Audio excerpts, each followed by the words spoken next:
오늘 우리에게 주시는 하나님의 말씀, 지난주에 이어서 이 본문을 다시 한번 봅니다. 마가복음 10장 46절에서 52절까지 말씀입니다. 신약성경 73페이지 마가복음 10장 46절에서 52절까지 말씀, 제가 봉독합니다.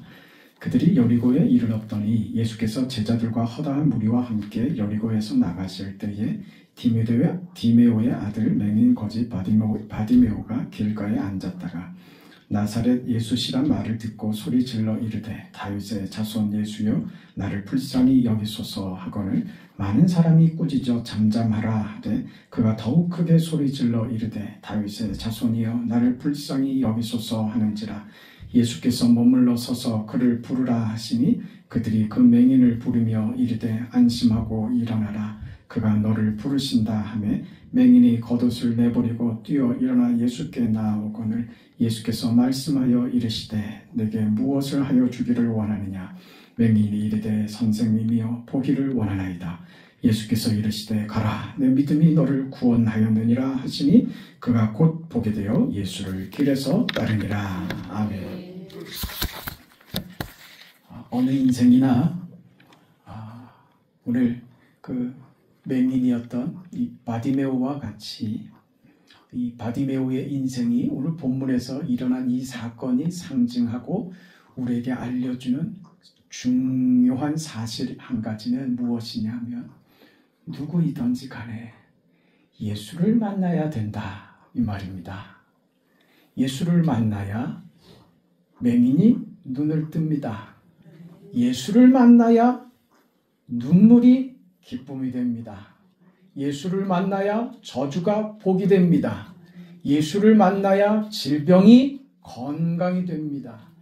예수 외에 우리 인생에 어떤 희망도 복된 것도 없습니다. 이걸 지금 바디메오가 보여주고 있는 거예요. 그 바디메오가 누굴 만났어요? 예수님을 만나죠. 실상은 예수께서 바디메오에게 찾아오신 겁니다. 예수님께서 먼저 뭘로 찾아가셨어요? 소문을 들었지요. 바디메오가 구원을 자신이 연구해서 받은 게 아니라고요. 들렸단 말입니다. 무슨 소리가? 예수에 대한 소식이 바디메오, 길거리에 앉아서 구걸하던 이 바디메오의 길에 사람들의 입을 통해서 전해진 예수라고 하는 자에 대해서 듣게 됐어요. 복음은, 구원은 들으면서 오는 겁니다. 들으면서 시작하는 거예요. 들린 겁니다. 자신이 생각하고 고안해낸 것이 아니라 들린 거예요.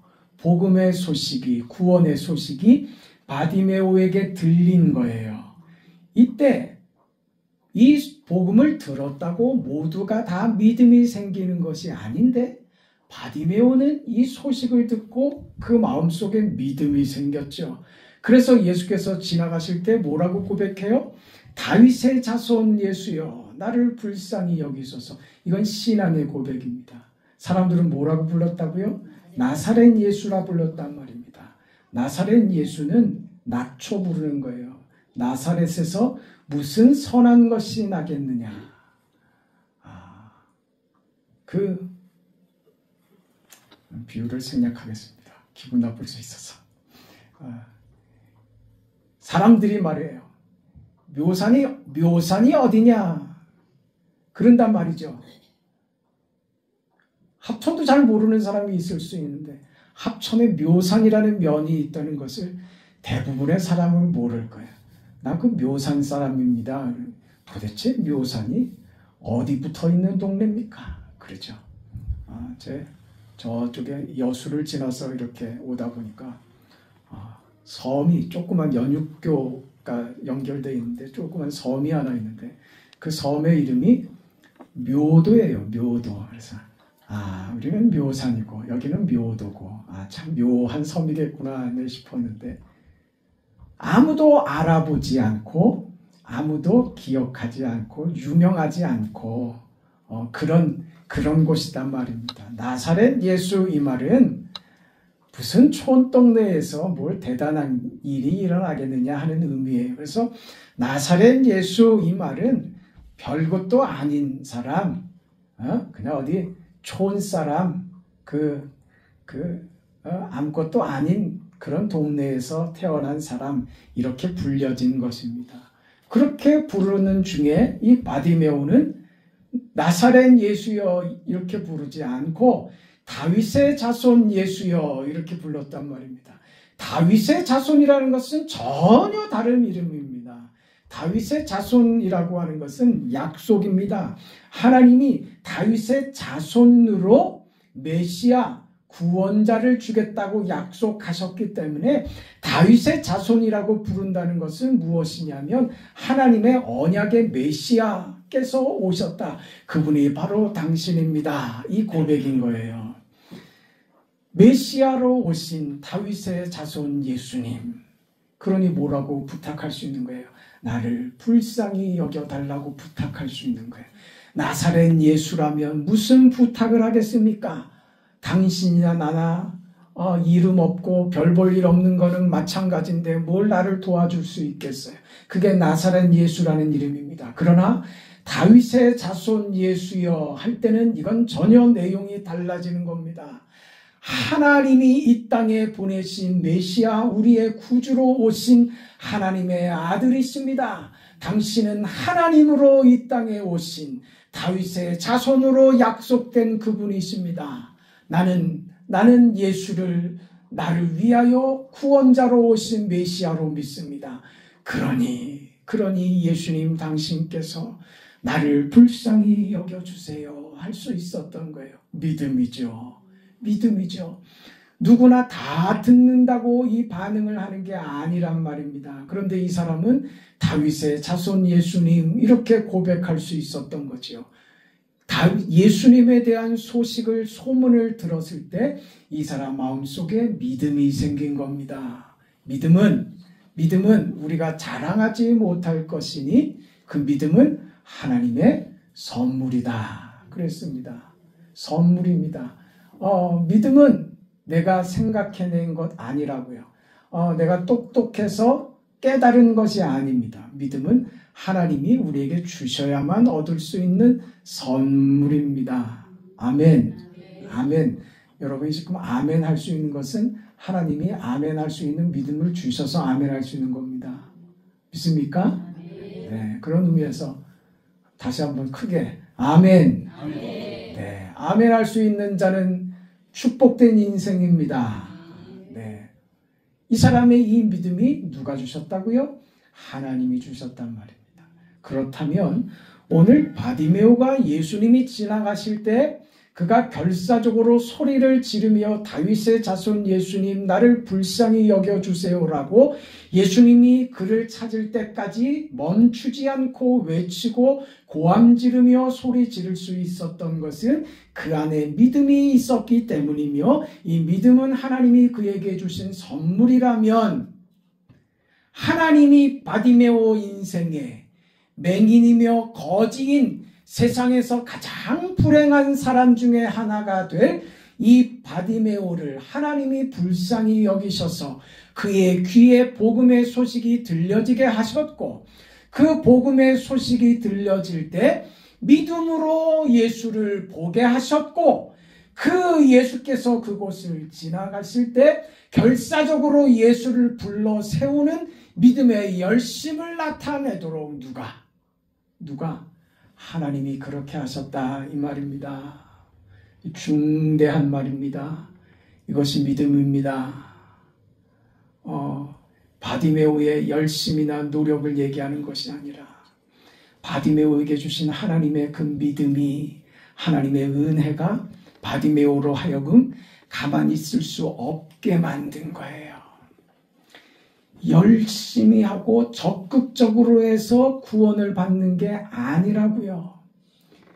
구원을 받았기 때문에 열심을 낼 수밖에 없고 부정적으로 살 수가 없는 거예요. 왜? 받은 은혜가 우리를 긍정적으로 만드는 겁니다. 네, 중요한 얘기입니다. 아무 데서나 이런 얘기 못 들을 겁니다. 중요한 얘기. 귀 있는 자는 들을지어다. 아멘. 우리의 열심과 우리의 노력이 나의 구원을 만드는 것이 아니라, 이건요, 내가 열심을 내고 내가 고함을 지르고 내가 정말 기쁨에 충만한 것은요, 내가 하는 노력이 아니라 결과라고요. 무슨 결과요? 하나님이 나를 만나 주시고 은혜를 주시고 믿음을 주신 결과, 그 결과 우리는 열심을 낼 수 있는 거예요. 그 인생을 아셔야 돼요. 그게 지금 바디메오가 주님이 지나가신다는데 포기할 수 없는 거예요. 왜? 포기하지 말아야지만 결과를 얻을 수 있기 때문이 아니라고요. 이 얘기하는 거예요. 중요한 얘기요. 바디메오가 소리 지르고 적극적이고 포기하지 않았기 때문에 예수께서 그에게 눈을 낫게 해준 것이 아니란 말이에요. 바디메오는 그가 받은 믿음과 하나님이 그에게 주신 그 은혜가 예수가 지나간다는 이 현실 앞에서 도저히 자신을 포기할 수 없고 절망할 수 없었던 거예요. 왜 절망할 수 없고 자기 인생을 포기할 수 없느냐? 무엇이 그를 그렇게 만들었느냐? 믿음이 그렇게 만들었단 말입니다. 우린 이걸 자꾸 거꾸로 뒤집어서 생각한다고요. 하나님 앞에 내가 최선을 다하면 나의 최선을 받아서 하나님이 보상해 주실 거야. 거꾸로라고요. 거꾸로. 우리가 하나님 앞에 그럴싸한 것을 내놓으면 하나님이 불쌍히 여기셔서 은혜를 주시는 것이 아니고, 하나님이 우리에게 주시는 구원과 은혜와 믿음과 모든 좋은 것은 우리가 아무런 자격도 조건도 없는데 주신 겁니다. 우리가 아직 죄인 되었을 때에 주께서 우리를 불쌍히 여기셔서 나를 대신하여 십자가에 죽으신 겁니다. 내가 열심을 내고 착한 일 하고 내가 하나님 앞에 자격과 조건을 갖추었더니 그래 그러면 내가 너를 도와주마 하고 십자가에 죽으신 것이 아니라고요. 내가 하나님을 찾기 전에 하나님이 나를 먼저 찾으셨어요. 내가 주를 위하여 어떤 것도 하기 전에 주께서 나를 위하여 죽으셨어요. 내가 하나님을 찾기 전에, 내가 나의 구원을 요구하기 전에 하나님이 먼저 예수를 이 땅에 보내시고 인간과 같은 종의 형체를 가져 살게 하셨고 급기야 십자가에 죽게 하셨고, 그 죽으신 예수, 시체가 된 예수를 다시 살리는 그 방식, 부활의 방식으로 하나님이 우리를 향한 그 구원을 완성하셨단 말입니다. 그것을 우리는요, 뒤에 나중에 받게 된 거예요. 어떻게 해요? 내가 스스로 깨달아서가 아니라 하나님이 주신 은혜의 선물인 믿음을 받아, 내가 하나님의 은혜로 십자가의 예수가 나를 위하여 죽으신 나의 구주이시구나 하는 것을 깨닫게 된 겁니다. 순서가 다른 거예요.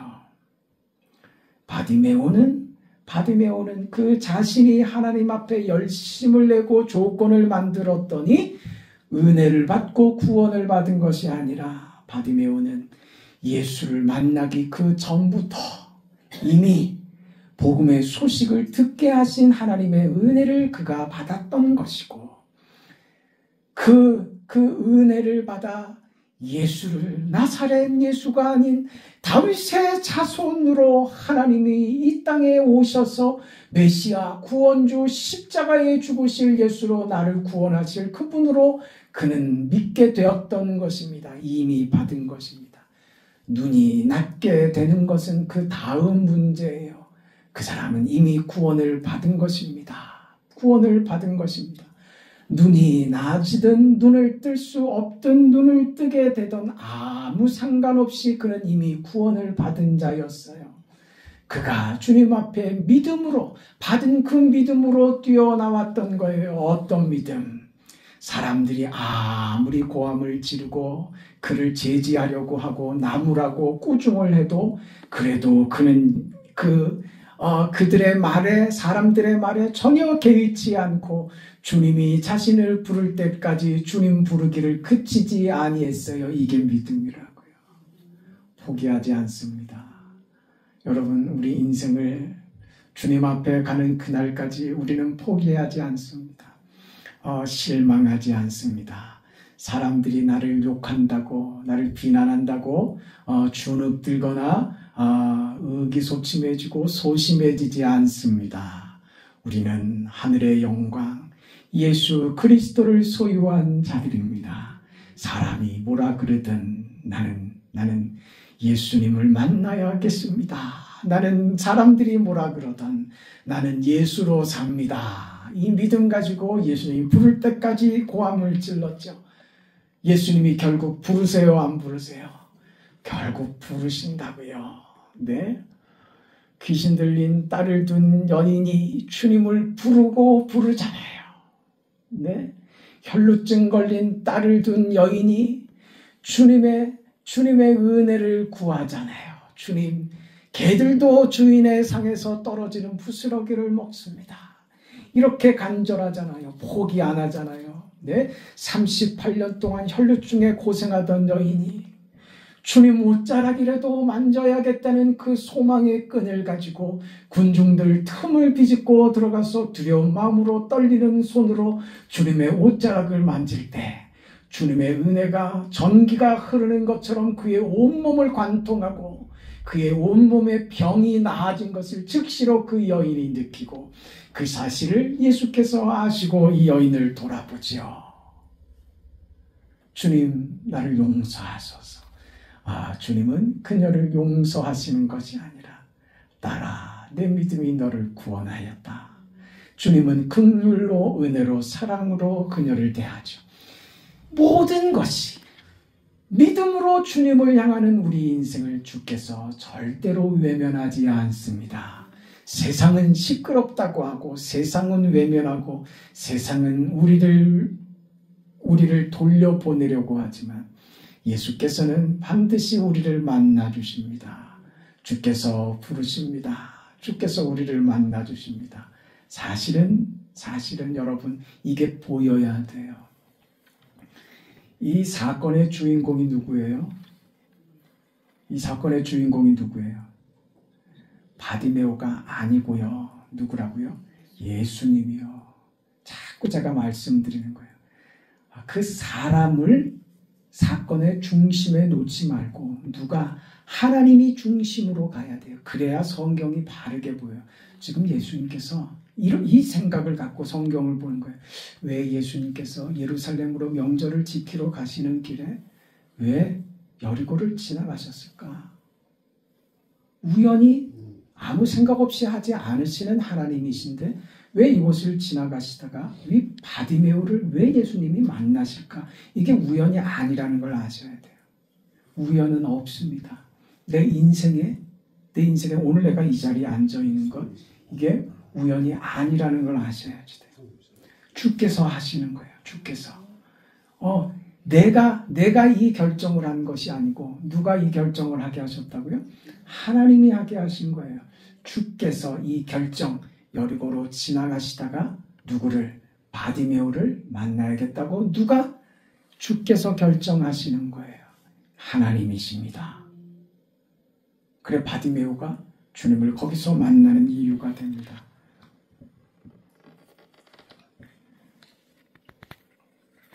이게 우리 인생이 바디메오가 오늘 지금 겪고 있는 것처럼 예수로 사는 인생이 무엇인가 하는 것을 확인시켜 주는 거예요. 예수님께서 왜 그 길을 가셨을까? 네, 다른 이유들 많지만 바디메오 때문입니다. 바디메오를 통해서 바디메오의 인생에 예수님께서 개입하시려고 하는 것이고, 그리고 바디메오를 통해서 바디메오를 아는 모든 사람들에게 예수께서 하나님의 아들 메시아이심을 가르치시고 저들에게도 믿음의 눈을 뜨게 하시려는 예수님의 의도가 지금 담겨 있는 거예요. 그러니 당연히 바디메오를 부르시죠. 바디메오보다 사실은 예수님이 더 급하세요. 바디메오보다 예수께서 더 간절하시다고요. 이 사건은 바디메오가 간절한 게 아니라 바디메오가 중요한 게 아니라 예수께서 더 중요하게 생각하시고 예수께서 더 간절하게 생각하시는 일이다 이 말입니다. 여러분 우리 인생이 이걸 알아야지 돼요. 나보다 하나님이 더 갈급하세요. 내가 잘 되기를 나보다 하나님이 더 원하신다고요. 이게 우리가 하나님께 받은 구원이며 은혜입니다. 이걸 여러분 깨닫기를 축원합니다. 그 인생을 바디메오가 받고 말았습니다.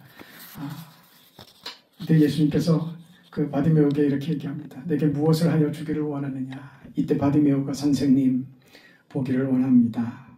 보기를 원합니다. 그는 어떤 물질주의자들처럼 돈을 달라고 돈을 요구하지 않았습니다. 새로운 세상, 암흑의 세상이 아닌 밝은 빛의 세상을 보고 싶습니다. 예수님의 권능을 믿는, 전능하신 하나님이심을 믿는 그 믿음의 요구였습니다. 이때 예수님께서 이렇게 얘기하십니다. 예수께서 이르시되 가라. 내 믿음이 너를 구원하였느니라. 아멘. 이렇게 할 수 있는 이유가 어디 있었다고요? 믿음이라고요. 믿음. 그 자신의 인간적인 열심이나 무슨 그 지푸라기라도 그 잡아보자고 하는 심정으로 했던 열심이 아니라 믿음이 그렇게 하게 만들었던 것이란 말입니다. 믿음이 너를 구원하였다. 그러니 그가 곧 보게 되었다. 보게 된 것은 아무 일도 아닌 거예요. 중요한 건 뭐였어요? 그가 믿게 되었다는 것이 중요한 일이었다는 거예요. 그가 예수의 소문을 들었을 때 나사렛 예수가 아닌 다윗의 자손 예수로 믿게 됐던 그 사실이 중요했던 것입니다. 그래서 바디메오는 예수께서 지나가실 때 소리 지르고 결국 예수님을 만나 예수께서 그의 믿음을 칭찬하며 내 믿음이 너를 구원하였느니라 이 선언을 받게 되고야 마는 것입니다. 믿음이 조건이 되어서가 아니라 하나님께서 그 믿음을 방법으로 삼아서 구원을 이루신 것입니다. 그에게 앞을 보게 하신 것입니다. 그래 결국 52절에 보면 그 삶이 달라집니다. 그가 곧 보게 되어 예수를 길에서 따르니라. 보게 되니까 그 다음 자신이 할 일이 어떻게 살아야 하는지 내가 왜 살아야 하는지 그게 분명해져 버린 거예요. 누구요? 예수. 우리 장로님 그렇게 기도하셨죠? 예수가 목적이 되고 예수님만 위해서 사는 그 삶이 되는 것입니다. 소경 거지 바디메오의 삶이 이제 어떤 삶이요? 예수를 따르는 예수의 제자 바디메오. 그렇게 그 이름이 바뀌었던 것입니다. 새로운 인생이 됐죠. 새로운 감정이 생기고 새로운 지식이 생기고 새로운 결심과 새로운 방향, 새로운 목적, 새로운 의미를 갖게 되었습니다. 밝은 눈으로 예수를 쳐다보게 되자 이제 그는 예수만 바라보고 살기로 결심하고 온 천지와 사람을 보며 그 어떤 것도 아닌 예수를 따르기로 그 믿음의 결심을 내리고 그렇게 따라갔던 것입니다. 여러분, 하나님께서 사람의 눈을 만드셨는데 우리가 무엇을 본다고 할 때 세 가지 기능을 가지고 있다 그렇게 합니다. 먼저는 사물을 식별하는 육안입니다. 육적인 눈, 육의 눈이죠. 그래서 사물을 볼 수 있는 그런 시력입니다. 또 하나는 지안이라고 합니다. 이것이 무엇을 의미하는지, 이 사건이, 이 일이 무엇을 의미하는 것인지, 그리고 이 사물이 존재케 된 존재의 근원, 하나님을 아는 지식을 가지는 눈입니다. 그걸 지안이라고 합니다. 지식을 가져야 합니다. 또 하나는 만물의 근원자이신 하나님을 보는 영안입니다. 이것은 물과 성령으로 거듭나야 열리는 눈입니다. 하나님을 보는 눈, 하나님 나라를 보는 눈은 육으로나 혈통으로 안 되는, 자신의 어떤 뜻으로도 안 되는 오직 하나님께로서 난 자들만이 하나님을 볼 수 있는 것입니다. 이게 믿음의 눈이죠. 여러분, 우리는 육신의 눈은 점점 어두워 갑니다. 시력은 점점 어두워 가죠. 그러나 영적인 시력은 갈수록 밝아지시기를 축원합니다.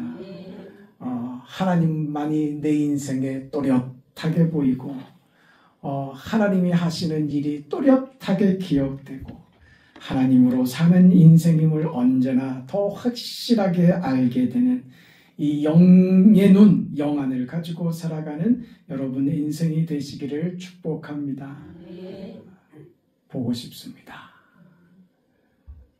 선생님, 보기를 원합니다.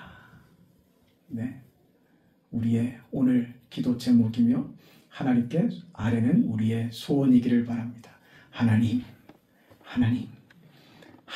하시는 일과 교회의 역사와 인생 살아가면서 하나님이 나의 주인 되심을 보기를 원합니다. 그 눈으로 살게 하옵소서. 그런 인생으로 살기를 주의 이름으로 축원합니다. 걸어가시고 자비하신 영광의 아버지 하나님, 은혜와 사랑을 감사합니다. 이 험악한 세상 가운데 우리 눈에 쳐다 보이는 것들이 다 악하고 퇴폐적이고 더럽고 썩어지는 것들이며 세상의 것들은 우리를 괴롭게 하고 냄새나게 하고 차마 눈뜨고 볼 수 없는 그런 지경이 되어버리고 말았습니다. 하나님이 없다고 하는 세상, 믿음의 삶이 조롱을 당하고 예수를 믿고 사는 것이 핍박의 원인이 되고 너희는 입 다물고 있으라고 세상의 공포와 세상의 권력이 우리의 믿음을 무너뜨리려고 하고 우리를 업신여기는 이런 세상 속에 오늘 우리가 살고 있습니다. 교회는 입 다물라고 하는 세상입니다. 네, 우리는 세상을 향하여 저들처럼 공포를 조성하지 않겠습니다. 저들처럼 권력을 휘두르려고 하지도 않겠습니다. 세력으로 저들과 맞서려고 하지도 않겠습니다. 주께서 가신 그 십자가의 길을 걷기를 원합니다. 그 십자가에서 우리의 눈이 뜨여지기를 원합니다. 세상이 어떻게 움직이는지 볼 수 있기를 원합니다. 그 속에서 하나님이 어떻게 일하시며 그 뜻을 이루시는지 보기를 원합니다. 하나님의 구속 역사를 볼 줄 아는 눈을 허락하여 주시옵소서. 하나님께서 우리 인생을 어떻게 섭리하고 다스리시는지 보게 하여 주시옵소서. 이 눈으로 세상 앞에 서서 하나님이 하시는 거룩한 역사 앞에 순종하는 거룩한 성도들이 다 되게 하여 주시옵소서. 자비하신 아버지 하나님, 세상의 욕심이 아닌 하나님과 함께하며 하나님의 뜻을 이루고자 하는 이 거룩한 열심과 하나님을 향한 귀한 마음으로 살아가는 우리 모두의 인생이 되도록 축복하여 주시옵소서. 예수님의 이름으로 기도합니다. 아멘.